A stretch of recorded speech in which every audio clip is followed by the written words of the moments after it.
Welcome back, Disruptor, uh, to another episode of the Liberation Lab podcast. This is a solo episode,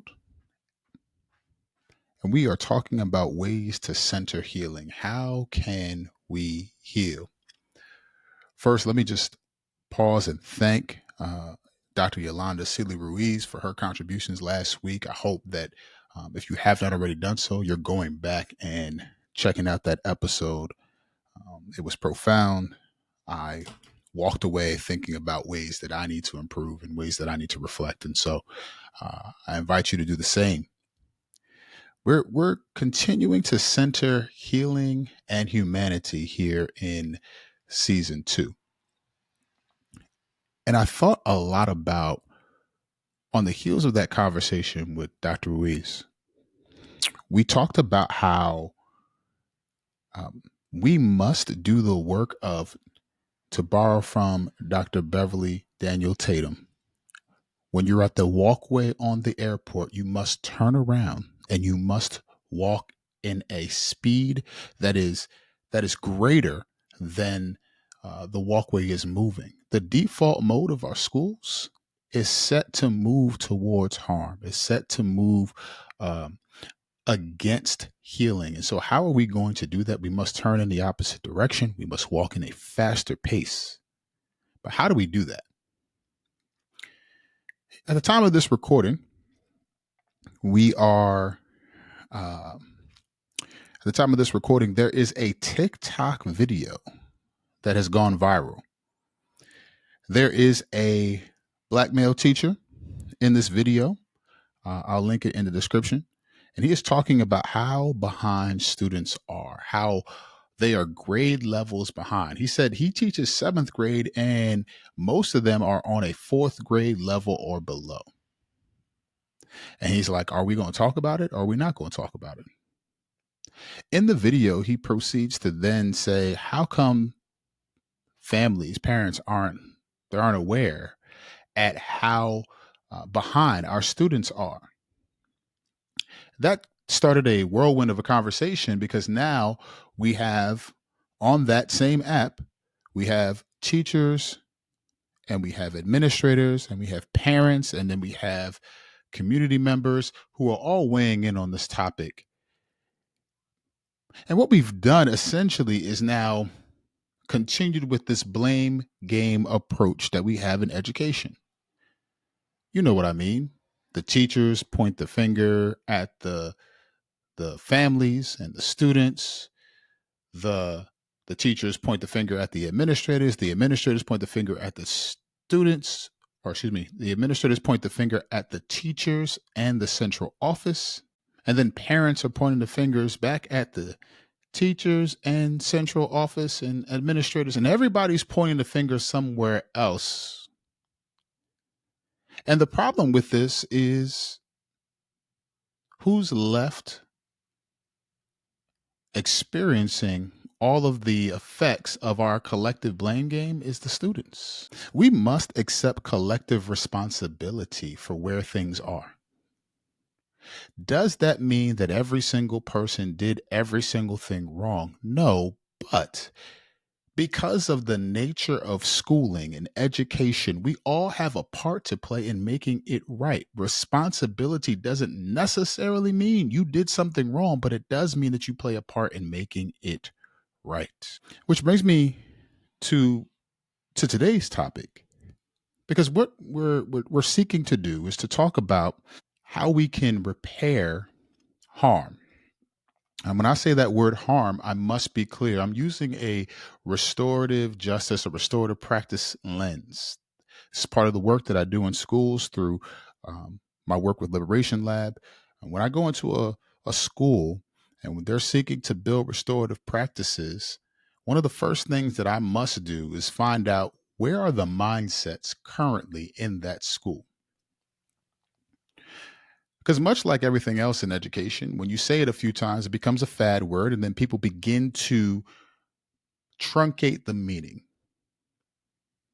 So restorative practices has become a buzzword. Everybody puts it on their website, but are we actually following it through in our practice? So I start with the mindsets because, Belief informs behavior. What you believe will come out in your actions, one way or another. And so, in order for us to center healing, we must widen our aperture a bit. What I mean is, we tend to see harm as individual in nature. We tend to see harm and trauma as something that one person experiences. But that's not how it generally plays out. You see, everything that happens to one person affects the collective community. We must recognize that there is a collective trauma affecting our school community. If a student comes in and they're carrying the invisible backpack of trauma or experiences or stress, they come into our schools and it doesn't naturally come off their shoulders once they enter. They carry it with them. Now imagine that student dealing with whatever they're dealing with, goes into a classroom, and because maybe they didn't have a pencil, maybe they don't have a smile on their face, or they don't feel like talking, or they're not being as responsive as the teacher would like. The teacher begins to correct them in a confrontational manner, and now we've taken something that was maybe a 4 or a 5 on the scale, and we've made it an 8 or a 9 on the scale of 1 to 10. Schools typically do little to buffer the stress that students experience outside. And once they get in, we compound it like interest. So a student who now goes in and now experiences that interaction with the teacher now has to deal with it and then move, if they're in secondary, move to another classroom with another teacher who may or may not do the same thing. And let's assume just for a second that that teacher does step in the gap, try to bring some remedy. There is no guarantee that when that student moves to the next class that it's going to happen the same way. This is why educators are critical to creating psychologically safe and supportive environments for our students. Now, here's where things get a little bit dicey. Because for our schools to become that type of environment, as educators, we first have to believe that it's a necessity. And I hear from many educators who maybe they've gone through a traditional sense of schooling and they saw themselves as successful in it.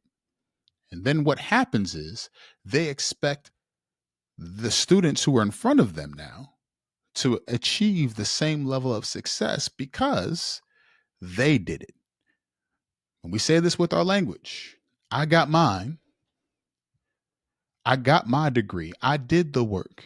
Well, embedded in that quote is an understanding, or at least an admission, that the way that schools are functioning are not something that we thrive in typically. We typically survive them. We learn how to cope. We learn how to do the things that are requested, to sit down, to stand up, to raise our hands. And this is not to say that there shouldn't be a flow, an expectation, a way of doing things for the collective good. But what often happens is our teachers will have a set of expectations. Those expectations aren't communicated, they are assumed. And then when our babies come into our classrooms and they don't perform the way that you would like, you get mad, you set the spotlight on the stage, you build the stage, you open the curtain, and then you get mad at the show you see. And then you send that student out because they didn't perform the right way or the spotlight wasn't on you. So we must believe that healing is necessary. But not only that, we must have the emotional resources to actually implement it. We talk a lot about in education um, the way that leadership may be failing, right? The emotional intelligence. Are they responding to teacher needs? Are they doing the things that they are asking the teachers to do? And I think all of these criticisms are valid. However, I think in the same way, educators, regardless of the position that you may be in, and I use that word to encompass every single position within a school community, Educators, are we ourselves doing the work of reflecting on our emotional depth? Are we reflecting on our trauma, on our experiences, on our expectations? The reason I ask this question for us is because many of us come into schools and we've been told that we must center students, we've been told that we must center others. And at its best, we have a PhD understanding of how to look for someone else and how to cater to the needs of someone else. But to borrow from the same analogy, we haven't even graduated high school on how to do that for ourselves. So we barely know what our emotional needs are because we tie our teacher efficacy and we tie our teacher effectiveness to what we see others responding to, how they respond to us, how what grades or things look like, and all those things may be valid and true. But what it does is now puts our efficacy in the hands of someone else, and we don't have power, control, or understanding of how to navigate that. It leads to a lot of problems.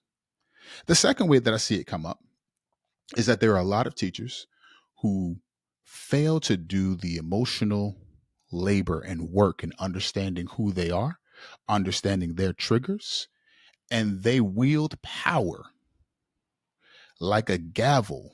And they're the judge in the courtroom, and they get to rule and preside over all who come into their kingdom, aka classroom. And these are the teachers that'll tell you things like, well, we're just shifting all the power back to the students. And then my response is, did they ever have any? Did they ever have any control? Did we ever center our students? Did we ever think through those things? The answer is absolutely not. And this is where we get into trouble in education because we have to shift our mindsets. In our schools daily, there are the presence of microaggressions and teacher practices. And these can be the sources of the chronic stress that our students feel.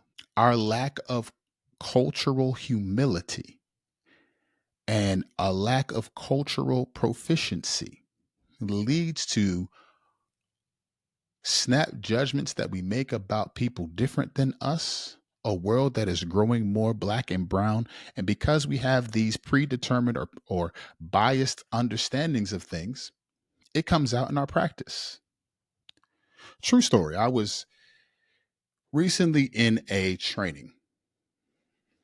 I serve on a school board in my town.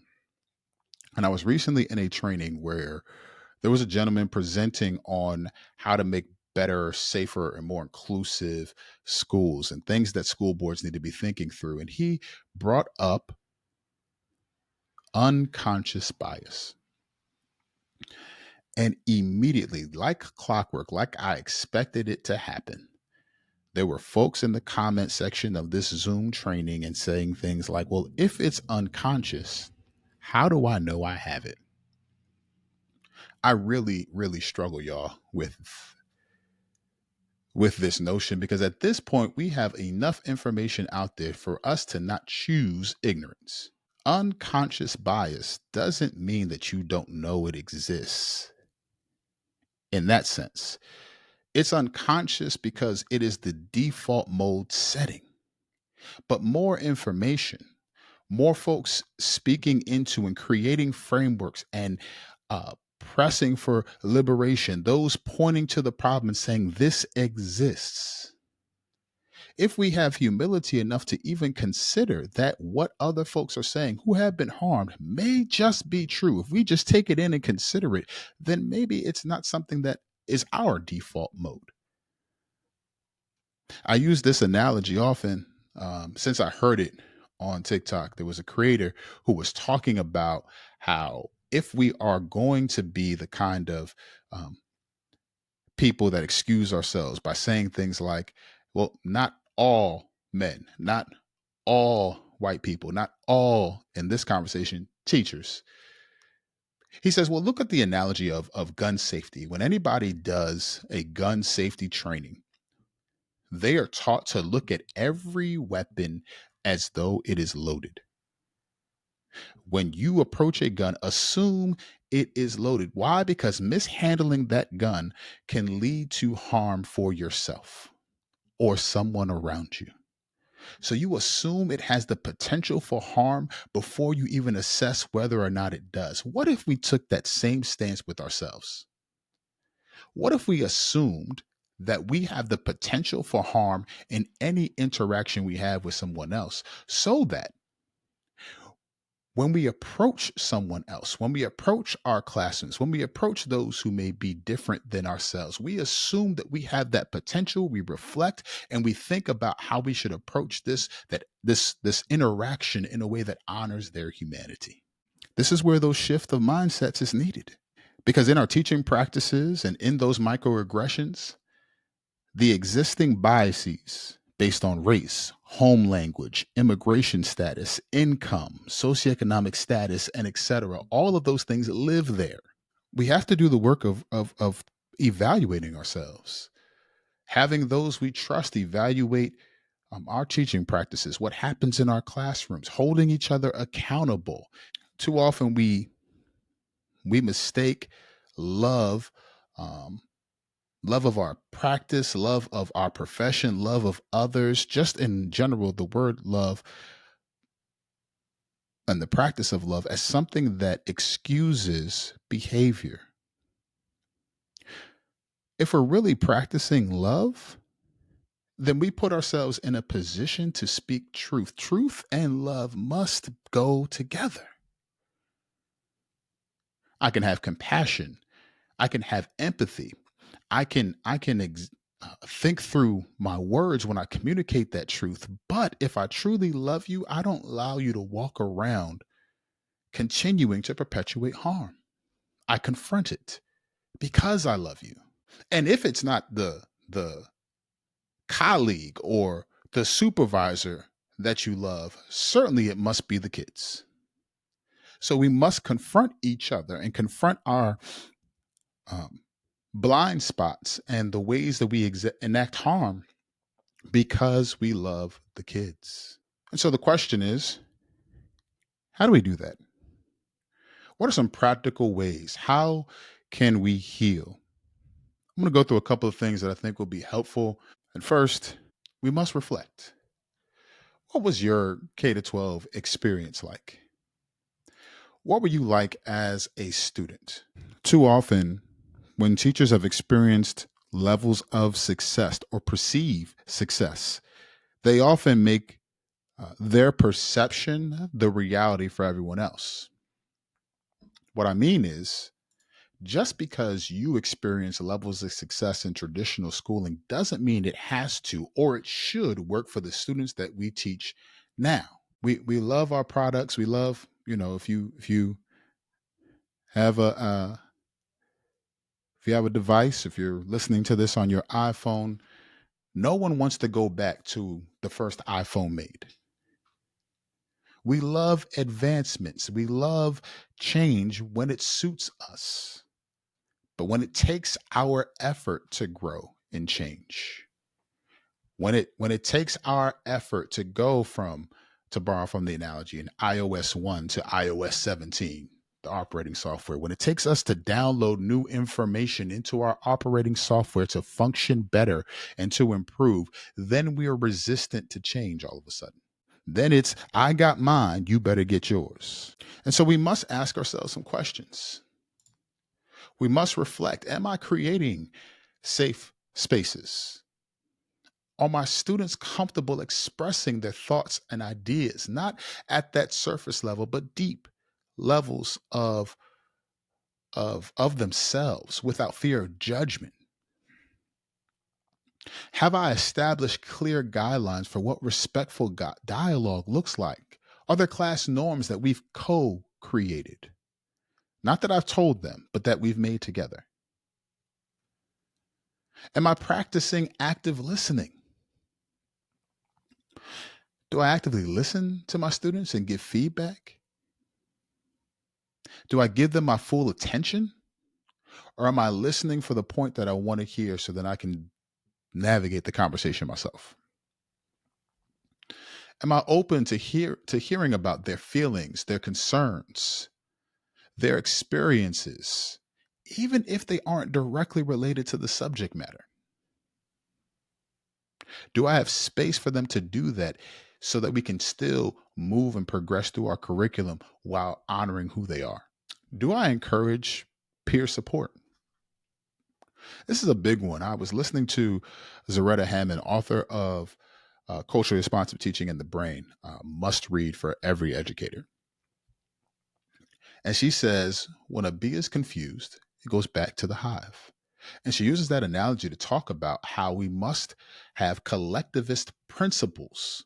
So when we talk about being culturally responsive, people think the handshakes when kids come in the room, or the dances and the rapping. And we see this all the time with certain schools who I won't mention on this podcast that do these types of things, and they think they're being culturally responsive, but they're really being culturally exploitative. And so if we're truly being culturally responsive, the way that we can do that and still honor the deep culture and rich culture that our students bring in is have a collectivist principle. What that means is, do we encourage peer-to-peer support? Do we encourage them? And this isn't just ask three before you ask me. This is, do we have systems in place for when a child is confused and maybe they don't want to come to the teacher because it's embarrassing, but or whatever have you, but we have systems in place for them to engage with their misunderstandings. We've created a classroom where that's welcomed. Am I mindful of my language? Do you use language that's inclusive and affirming of all students? Are you cautious of using language that could be triggering or hurtful? Sometimes we think we have an understanding of culture, and I am talking directly to my Black and brown educators here. We think we have an understanding of culture because we ourselves have deep, rich culture embedded in who we are. And sometimes we trample over the culture of someone else in the process. For example, right now, we should be celebrating Hispanic Heritage Month by honoring the deep, rich culture that is the Hispanic heritage. But some people still say Spanish. Spanish means Spain. Hispanic is a diverse, robust, rich culture that comes from various places with various hues and various types of cuisine. So, no, you shouldn't be having tacos if you're really trying to be inclusive. But I digress. So, you must reflect, ask yourselves some of those questions, but also you must respond. Assume that harm will occur in your classroom and school community. Anywhere that humans exist, there will be harm. Anyone that knows me knows that I am a superhero nerd, if you will. And I love uh, the Avengers. And Thanos is coming to wreck shop, and this is the first one. He's trying to gather all the Infinity Stones in this Infinity Gauntlet that he has. And Doctor Strange is trying to figure out the best way to handle this incoming threat. He gets up and he's meditating. You see his head move all over. And when he's done, he says, there is a path forward. There's this one way that we can do things. In the presence of harm that we should assume is going to occur, the question we must ask ourselves is, do we react or do we respond? More times than not, you react. And when you react, I'll speak for myself. When I react, the worst parts of who I am come out. When I feel disrespected, when someone has trampled on a trigger of mine, that's when the worst parts of me come out. I'm the person that can be witty with a comeback and be funny, and that I can embarrass a kid like that. But is that my goal? Is that my goal to shut them down? Or is it my goal to use the relationship that I've hopefully built, an expectation that we've gone over to hold a standard and ask that that kid meet it. And if not, then we have mechanisms in place to help that student, to support that student with accountability to do that thing. Or do I just want to embarrass them? I'm gonna be honest, there were times where I just wanted to embarrass them. And I've had to apologize. I've had to reflect. I've had to become better. So, are you going to respond or react? Thirdly, there needs to be a reckoning. We need to reckon. This is a big one because in education, we tend to bury our head in the sand and just hope that educators will do enough work in and of themselves to tackle conversations of race, culture, belonging. The reality is that our education, when we look at the demographics of education, when we look at our teachers, over 80% of them are white, and white women in particular. The majority of our students are from the global majority. They're black and brown. There are differences in how we understand things like respect, honor, how we understand. There are differences in how all of those things shake out. And when we have educators who will assume that because they have the power, they have the only perspective, we lead to harm. We got to do the work of really tackling this idea of racial justice, having the hard conversations as educators first. There are too many places and spaces where educators can go and they'll say, well, what about we if we just respect everyone? Well, what does respect look like across culture? What does care and kindness have to do with actually honoring the race and culture of my students? I have seen very nice, very kind racists. I've seen folks who subscribe to white supremacy and white dominant culture who are very, very nice. And if we are to be the kind of educator that our students need, then we have to do the work of unlearning. We must reflect on our practices often and call others into that process. We must respond and not react to harm that we know will occur with ourselves and with others. And there must be a reckoning. We must put in systems of tackling racial justice and cultural humility and cultural competency. This is part of why I do the work that I do with Liberation Lab, because I believe wholeheartedly that if we're truly going to be disruptive educators, then that means we are culturally competent. That culturally competent teachers and leaders are the key to student flourishing. When we do things like ignore the harm or minimize harm or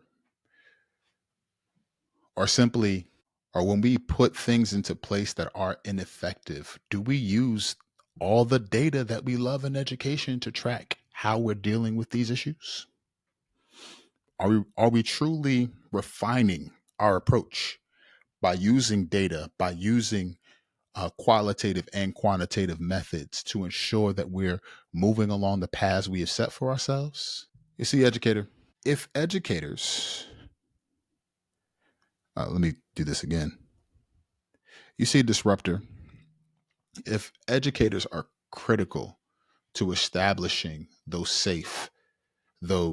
healing spaces within our schools, then we must do the work of ensuring healing is in our lives first so that it can be your reality in our schools. The question is whether or not you're going to step up and do what's right for yourself and for those around you. Let's keep pushing.